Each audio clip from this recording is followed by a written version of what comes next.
All in Sports Network. We love sports. All in Sports Network. We love sports. It is Wednesday, September 25th, and this is All In Horns brought to you by Rogue Sports Network. This is All In Horns. I'm Tanner Carlson along with Jake Jimerson, and we've got a very, very fun show for you today. I think we're going to talk a little bit about the offensive line at Texas. Could this be the first game that Texas really relies heavily on the run, regardless of who's playing quarterback, whether that be Arch Manning or Quinn Ewers? Yesterday's episode, we gave a little bit of an update on Quinn. We'll give you more of what we know about it today. And we're also going to take a look around the SEC. We're going to break down some teams, some maybe surprise teams, some teams that are better than we thought, maybe some teams that are worse than we thought. Is there a new dark horse that could maybe come up and bite Texas? We'll see. That will be part of our discussion today. Jake, how are you doing, man? Doing good. Just kind of ready to get into this SEC schedule, ready to talk some SEC football. And you know me, I'm always ready to talk some offensive line play. Yeah, we're going to get into that. It is one of those things, though, that and we've talked about it off air. It's like, man, we're just ready for a big game again. Like Michigan kind of was just a little bit of crack and just got a little bit of a taste of it. And now it's like, I'm just itching for more of that feeling again. I want to have the anticipation going into that week and then the performance of that game. I just want to feel that again. And no offense to Colorado State, no offense to UTSA, and no offense to the General Booty-led ULM Warhawks, but they just did not fix that high that I've been searching for since that Michigan game. I'm not saying Mississippi State is going to provide that. And in fact, I sure as hell hope not, because if they do, that probably means it's going to be a tight game and back and forth, and we definitely don't expect that. Don't want that really to happen with this team. But it is the start of conference play. Texas being in the SEC for the first time, it does have a little bit of its own excitement for that reason alone. Yeah, it has more excitement than the last couple of weeks, but I think you're going to be able to tell here in a couple of weeks once it's Red River week. There's going to be a different level of excitement. There's going to be a different level of analysis that we're going to be able to bring, just because there are going to be things to scout about Oklahoma, and we'll talk about them later in the show, but there are going to be things to scout about Oklahoma that Texas is going to have to prepare for. We're going to be able to really talk about how they should game plan for that game, how we think they should, what we think both sides of the ball are going to look like. It's kind of hard to do that when Texas is 38-point favorites every week. And I'm glad we're to that point, because the program has definitely not always been to that point, even against some of these teams. Don't forget, they were trailing UTSA 17-7 just a couple years ago at home. They ended up blowing them out, but that game was not like it was a couple weeks ago. And so I'm trying to enjoy the blowouts, enjoy, seeing the number one next to Texas. But at the same time, like you said, I'm ready to get that Michigan week feeling again, and it's coming soon. We're going to have a couple really big ones on the way, and then we're going to have several other games that are going to have that level of excitement. But Mississippi State, the only real excitement for it comes from the fact that, hey, this is the first SEC game. Yeah, and Texas has 4 teams on their SEC schedule who is currently winless in that conference category. Now, granted, there's only been 1 or 2 games played for each team. It's still very, very early on in the season, but Oklahoma 0-1 in conference play, Vanderbilt 0-1 in conference play, Mississippi State 0-1 in conference play, and the Kentucky Wildcats 0-2 in conference play. And neither of those teams, aside from Oklahoma, has a winning record. Florida also on the schedule is 1-1. They're 500 in conference play, 2-2 on the overall season. And so, Jake, and we will take a deeper dive into the SEC as well. I'm just kind of strictly talking what Texas' schedule kind of looks like, and having that excitement again to have success, longevity into the season. Now, I understand the schedule isn't as strong as some others. Mississippi State, for instance, looked at their schedule for the first time this season, and boy, I don't know even how they drew the draw that they got and who scheduled their schedule in the SEC, because they got absolutely shafted on the schedule decision. Yeah, I need to know who did these schedules in general, because there's just a heavy disbalance between the teams. Look at Florida, look at OU, look at Mississippi State's schedule, then look at Texas's schedule. They are completely different calibers of schedule. And Texas still has some tough games in there. Don't get me wrong. I'm not taking it for granted. I think Texas is going to be challenged multiple times this year. But just look at the schedules. It's just a different ball game. Now, some of those teams we're still figuring out who's overrated, who's good, who's bad. There is also Arkansas and Texas schedule. I believe they're 1-0 in SEC play with their win against Auburn, and they have A&M coming up this week. But yeah, it's very weird to me how it just seems like you either are playing, and look at A&M schedule. Their schedule is also very easy. They're talking a whole lot about Texas's schedule, but they don't play Alabama or Georgia. Not that they ever play Georgia, but still, it's Texas will have played Georgia more in SEC play than Texas A&M has the 11 years that they've been a part of the conference. Yeah, and so the SEC needs to figure out a way. You got to caliber these teams or something. You got to tier them. You have to do something to make it to where the schedules make sense and are somewhat more balanced. It's crazy that a Florida and Mississippi State are getting the schedules that they are getting. And then you look at a Texas, you look at an A&M, and you see the schedules they're getting, and it doesn't make sense to me at all. Yeah, well, and I think it also goes to say as well, I mean, when you're one of the top teams and the number one team in the country, it's hard to schedule somebody who's ranked ahead of you and to make it look like it's a harder schedule, because you are going to be the top talent and the top team on your opposition's schedule. You just are. So that's one thing to be said, kind of keep in mind a little bit there. But here's kind of one way I think that it could be solved. And I'm not saying your top, your conference winner, just plays through a gauntlet the next season. But like, the NFL, when you finish your division and you finish last in your division, you play the opposing division's teams who are also finished last place. If you finish third, you play the opposing division's third place team. You finish second, so on and so forth. You get what I'm saying. I think there needs to be a way, especially with there being so many teams in the SEC. Maybe we divide it into 4 divisions or something like that, and then you can kind of calibrate your schedule based on you play these group of 4 teams every single year. These are your mainstays. And then, you kind of calibrate it based on where you finished last year compared to where the other divisions broke up and finished their season last year. There's got to be some way that you can kind of balance it out a little bit. Yeah. Like you said, the top team shouldn't have to go through a gauntlet either. No one should have to go through the gauntlet that some of these teams are going through. And I'm giving OU the credit there. Like they should not have to play that schedule. That's crazy. They play like 5 of the top 7 teams in the country this year. How does that happen? We could talk about this longer, and this would be something good to go over on a bye week or off season, as the year goes on. But there's got to be a way that the SEC, and maybe they have something I don't know about yet. I haven't dove heavily into this, so I'm sorry if we're missing something, but there's got to be a way to make sure that there's a little more balance between the schedules. Because if you're Mississippi State right now, you just have to be looking at that schedule and going, I don't want to play these games. No, they've already got a pretty hopeless feeling as it is. Starkville's they got to hand it to them by Toledo. Yeah, exactly. So you stand much of a chance against the rest of the top 10 in the country, because that's basically what the rest of their schedule looks like. That's in the SEC. So, Jake, let's go ahead and really jump into the offensive line play. I know you want to get into that, and I'm not gonna, tease you any longer about getting into that conversation. How can we fit a guy like a Cole Hudson, who you believe is the best run blocker on the offensive line, maybe on the entire roster?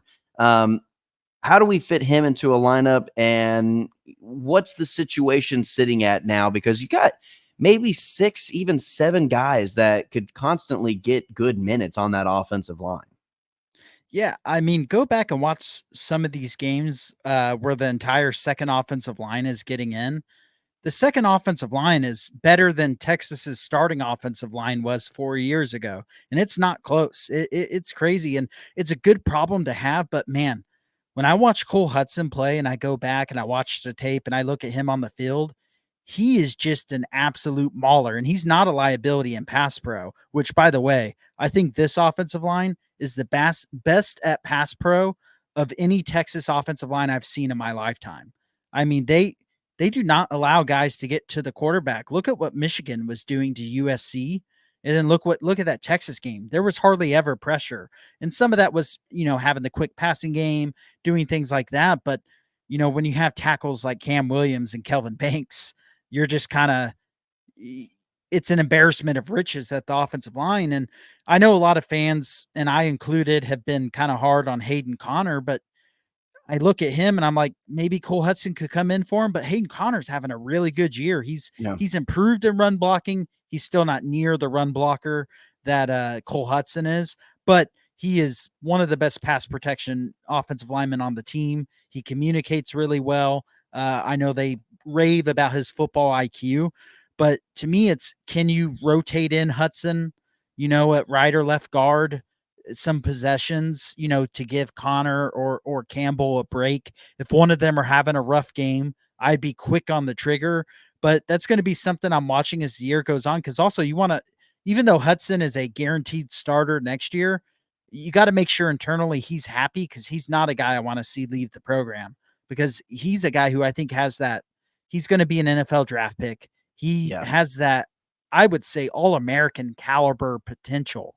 And really, he was a starter his true freshman year, but injuries have kind of derailed things. But when he's on the field, he has some of the just the nastiest blocks you'll see. I mean, obviously, we talked about that pull against Colorado State where he sent a guy to another planet. But he is just fun to. He's one of those guys that I can guarantee you he just plays pissed off every single time he's on the field. And Campbell does too. Banks does too. That's the mindset of this offensive line. But I was watching when Cole Hudson got in last week, and he's just driving dudes 10 yards off the ball and getting to the next level every single time. Well, speaking of one of the offensive linemen that you have already mentioned, but DJ Campbell was he was singled out by Daniel Jeremiah during the Michigan game, and said, "Hey, watch out for this DJ Campbell kid. He might be going up draft boards." If DJ Campbell gets drafted this year, if he has any type of draft stock, which you and I both believe he will, just the progression and the player development that we have seen from a guy like DJ Campbell, who was on a lot of fans, he was kind of on their crap list maybe a couple years ago, in terms of he's just not going to cut it, whatever it is. But he's stayed with the program, he's developed, he's become very good. And when a guy like Daniel Jeremiah, NFL, insider when it comes to the draft, and a scout, calls you out, you typically are going to get noticed by NFL scouts and to that draft. How many of these guys do you think have pro potential? Is it 5? Is it 6? I mean, who do you think can be a player in the NFL that actually contributes to an NFL roster? I mean, let's just go across the line. Kelvin Banks is going to be a top 5 pick. I wouldn't be surprised to see Hayden Connor go late, somewhere between the 5th to 7th round. I think Jake Majors, the only knock on him is going to be his size. But at this point in the NFL, I think the size thing with centers is over talked about. Jason Kelsey is arguably the best center to ever play, and he was told he was undersized coming out of college. So I think Jake Majors should definitely be drafted middle to 5th round. DJ Campbell, he's gone after this year. I've read some things that he wants to go pro after this year, and if that's what he wants, he's going to get taken by the 3rd round. Mm. I just don't see how you don't take him, especially with the only knock on him a couple years ago was his pass pro and picking up blitzes, and he has improved dramatically at that. And it's still not perfect, but it's not a complete liability anymore. And he typically is pretty strong in that suit. Cam Williams could be gone too this year. I mean, there is Wow. a chance that Texas is replacing 5 offensive linemen next year Yeah. and is ready to do so, Ready which to do might be so. even the crazier thing.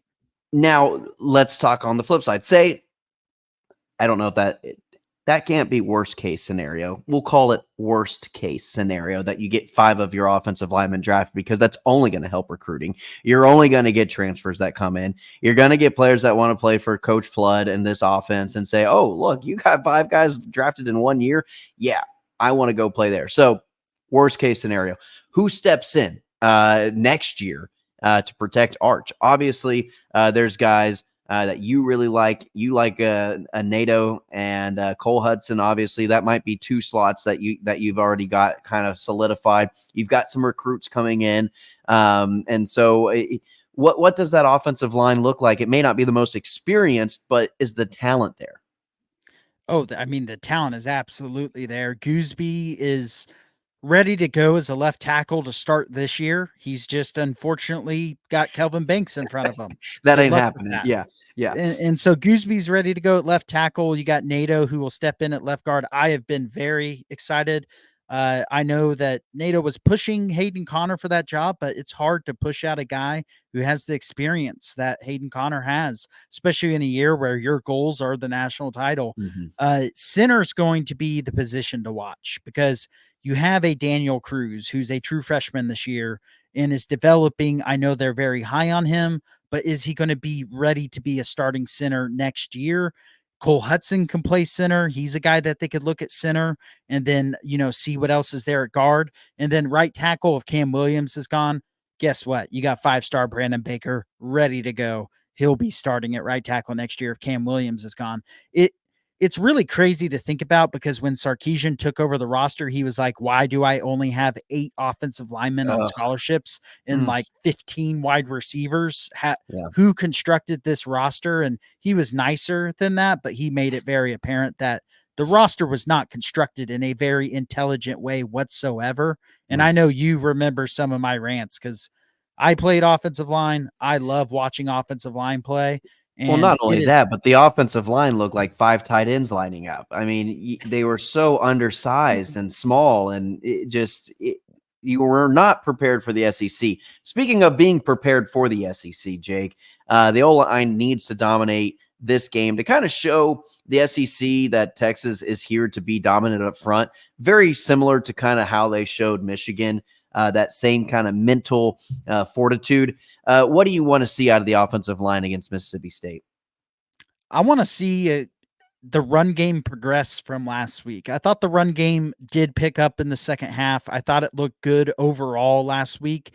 I want to see some explosive runs. We've talked about it. They have not had enough explosive runs. Part of that is because they don't need to hand it off to running backs that often, and they've been protecting that running back room. I think that's going to end this week because I think you're either going to be a little cautious if Quinn is starting, or you're going to be a little cautious because Arch is starting, and you just don't want to throw them, throw them the game quite literally. And I'm not saying Arch looked terrible last week, but it'd only be his second start. You don't want him to have a couple interceptions early or anything like that. So I'm looking for I want to see 3-4 plays over 20 yards, just handing the ball off.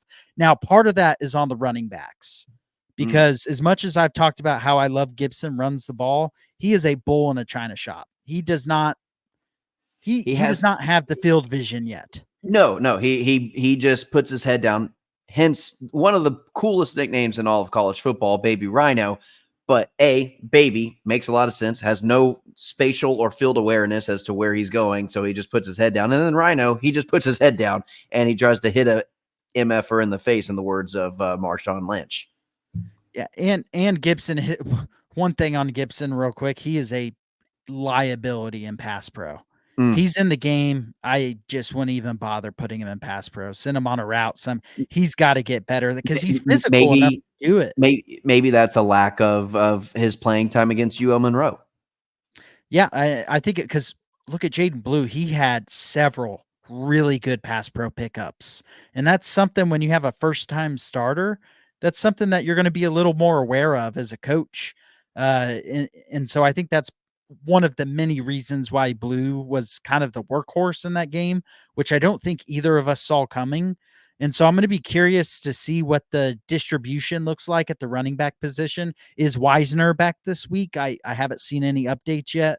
Hopefully he is. I think they were being cautious with him last week, but I need to see these running backs when the offensive line does open up holes. They got to make some guys miss at the second Mhm. level and get upfield. I think Jaden Blue can definitely do that, but I want to see Right. Wisner do that, and I want to see Gibson do that because I think they're all capable of it.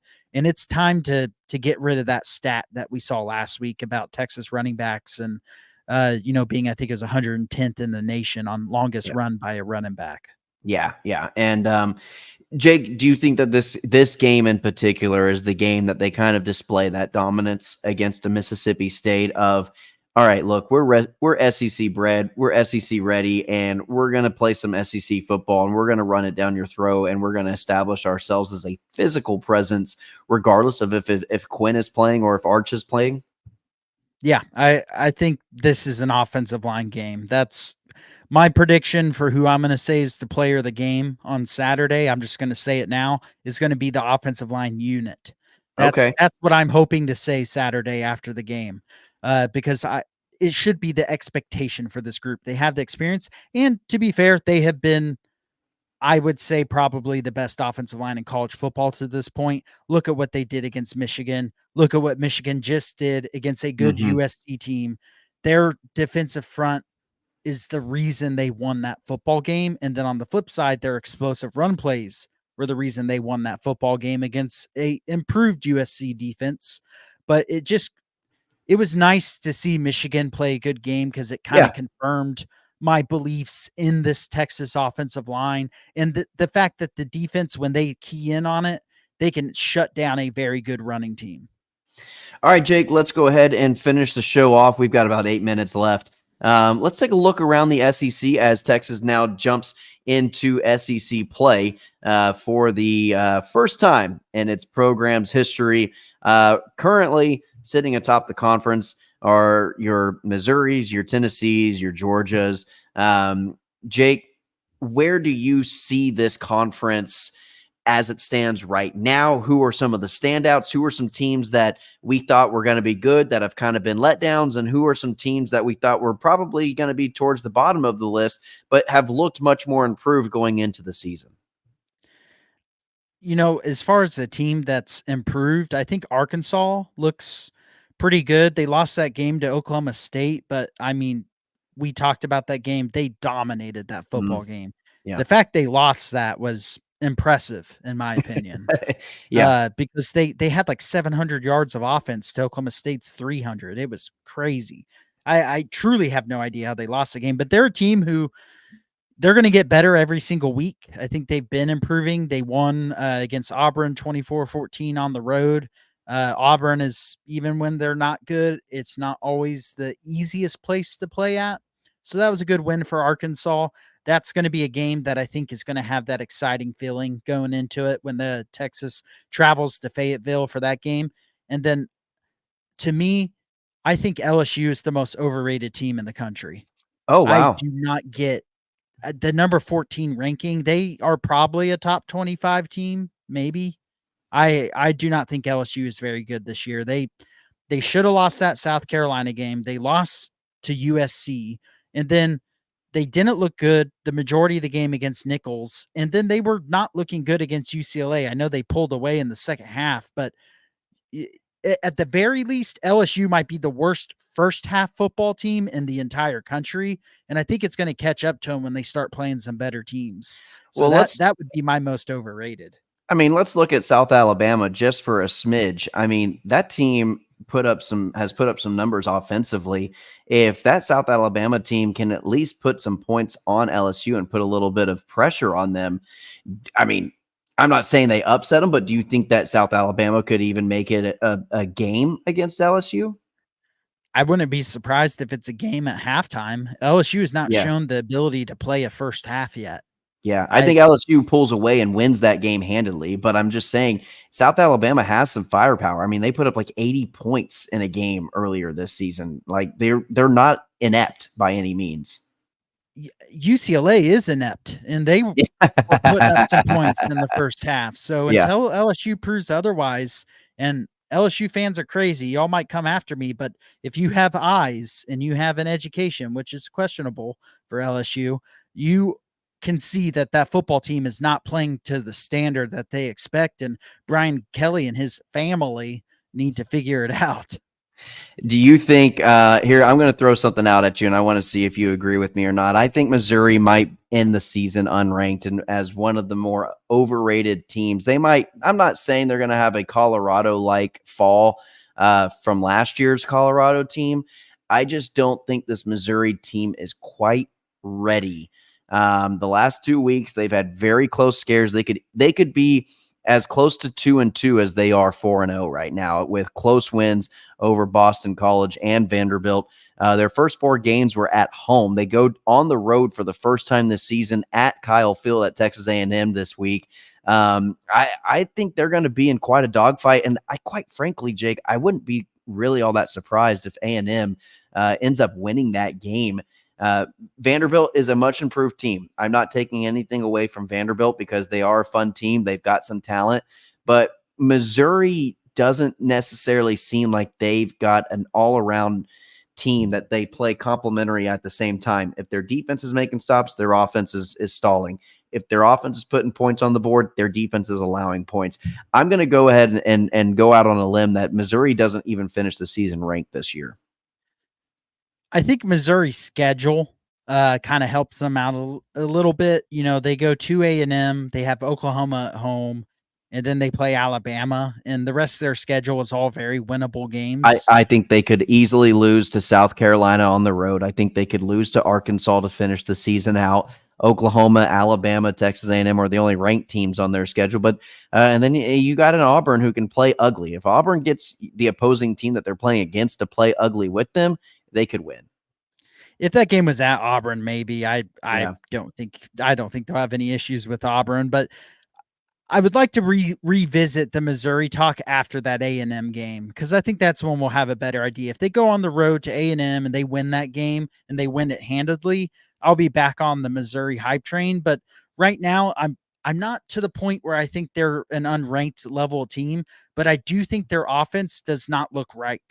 They're not getting burdened the ball enough. Cook doesn't look like the quarterback he was last year. I don't know if it's an offensive line issue. I don't, I've talked to one of my friends who's a Missouri fan. He was not happy with the play calling so far this year. Their defense has been, I think, better than a lot of people expected to this point. That Boston College game is really just a couple busts that were pretty much all their points. Other than that, they were pretty shut down. Yeah. But they're definitely not looking like the number 11 team in the nation currently. And I think we'll know a little bit more about them after they make that trip to A&M, because for them, to me, that's a must-win game, despite the fact they haven't lost a game yet, because they've been teetering on the edge of losing games. And that's the game where you either get it right and then you go on to have the season you were expecting, or you lose that game and then maybe you do spiral a little bit out of control. Who are some surprises that are better than you thought, Jake? Tennessee, my only criticism of Tennessee would be I thought their game plan on offense was terrible against OU. Now, granted, I think it was because they realized they weren't going to have to score many points against Jackson Arnold in Oklahoma. They ran it 52 times in that game while averaging less than 3 yards a carry. Insane. And they only threw it, I think, 21 times in that game. I think if Tennessee wanted to, they could have scored more against OU. But Tennessee, to me, is definitely in the national title contender conversation, and it is an absolute expectation that they will be in the playoff at this point. And then on the flip side from that OU game, it's going to be very interesting to see their game this weekend against Auburn, because I do think they maybe found their quarterback, but is that going to be enough with their offensive line looking as bad as it has? Are you talking for Tennessee or for Oklahoma? For Oklahoma. for Okay, Oklahoma. yeah. I transitioned to Oklahoma. Sorry. Okay, sorry. No, yeah, I was just looking at Tennessee's schedule. I was like, no, they play Arkansas, but yeah, looking at Tennessee's schedule. To your point, Jake, that Oklahoma win was absolutely huge. They've got at Arkansas, should be a win, but Arkansas, who knows? They could play well. Home against Florida, home against Bama. Thank goodness that's a home game. They've beaten Bama in recent memory in Knoxville. Home against Kentucky, home against Mississippi State. Those should both be wins. At Georgia could be a loss very easily. And then home against UTEP, and then at Vanderbilt. That Vanderbilt game might be a sneaky good game. I'm going to say my surprise team is actually, in terms of better than who we thought they were, I'm going to say South Carolina. I know Vanderbilt is everybody's kind of golden child right now, and God, we love them and we want them to do good because Vanderbilt's just been so bad for so long.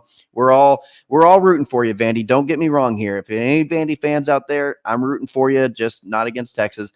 But South Carolina, I was very impressed with. I mean, they are a second half collapse away from being undefeated and being a ranked team right now against LSU, a team that they should have never let that game get back into the hands of LSU to win that game. And so South Carolina should very easily be and could very easily be undefeated right now. I'll be very interested to see where the rest of their season goes. But I was a big fan of that defensive front. I know they're young and inexperienced, but also the running game with those running backs were really good. The only problem is they've got a very difficult schedule ahead of them. They host Ole Miss this week. That could be upset alert for Ole Miss. And then they go to Alabama, to Oklahoma. They play in Kyle Field. That is 4 ranked teams back to back to back to back. And then at Vanderbilt, team I was just talking about, Missouri, Wofford, and then at number 17, Clemson, just a gauntlet. So maybe not in terms of wins for South Carolina, but they do need to. I think they will play well, and I don't think those are just losses. I think they beat some of those ranked teams for sure. How is that? There's again, the scheduling is I know. just terrible. That's crazy. But did you say who'd you say they played this week? This week they play Ole Miss. That game I'm excited to see. Oh, 'Cause no, Ole I'm Miss sorry. not It's played- not. It's a bye week, and then they go to Ole Miss next week. Sorry. I'll be excited for that game because we haven't talked about Ole Miss yet. Quite frankly, it's because they haven't played a team with a pulse and they've taken Right. care of business. But they're a team that I think is really, really good and a potential national title contender. But they're a team that I'm not ready to say that yet until I see them No. play against a team that is Division I caliber. Agreed. Well, we've run a little bit over time, but this was a fun conversation. I don't think we're going to get in too much trouble for going 2.5 minutes over. Jake, this has been a blast. We will see everybody tomorrow for Thursday's episode. We've got a little bit of a switch up this week. We're going to give you more details on what that looks like for tomorrow's episode. But for Jake Jimerson, I'm Tanner Carlson. This is your daily fix of all things Texas Longhorns right here, All In Horns on Rogue Sports Network on YouTube and where all podcasts can be listened to. Again, we're over 200 subscribers. Now we're trying to reach 300. Like, share, subscribe, do all the things to help us out. We really appreciate it. And we will see you tomorrow. Hook 'em. All in Sports Network. We love sports.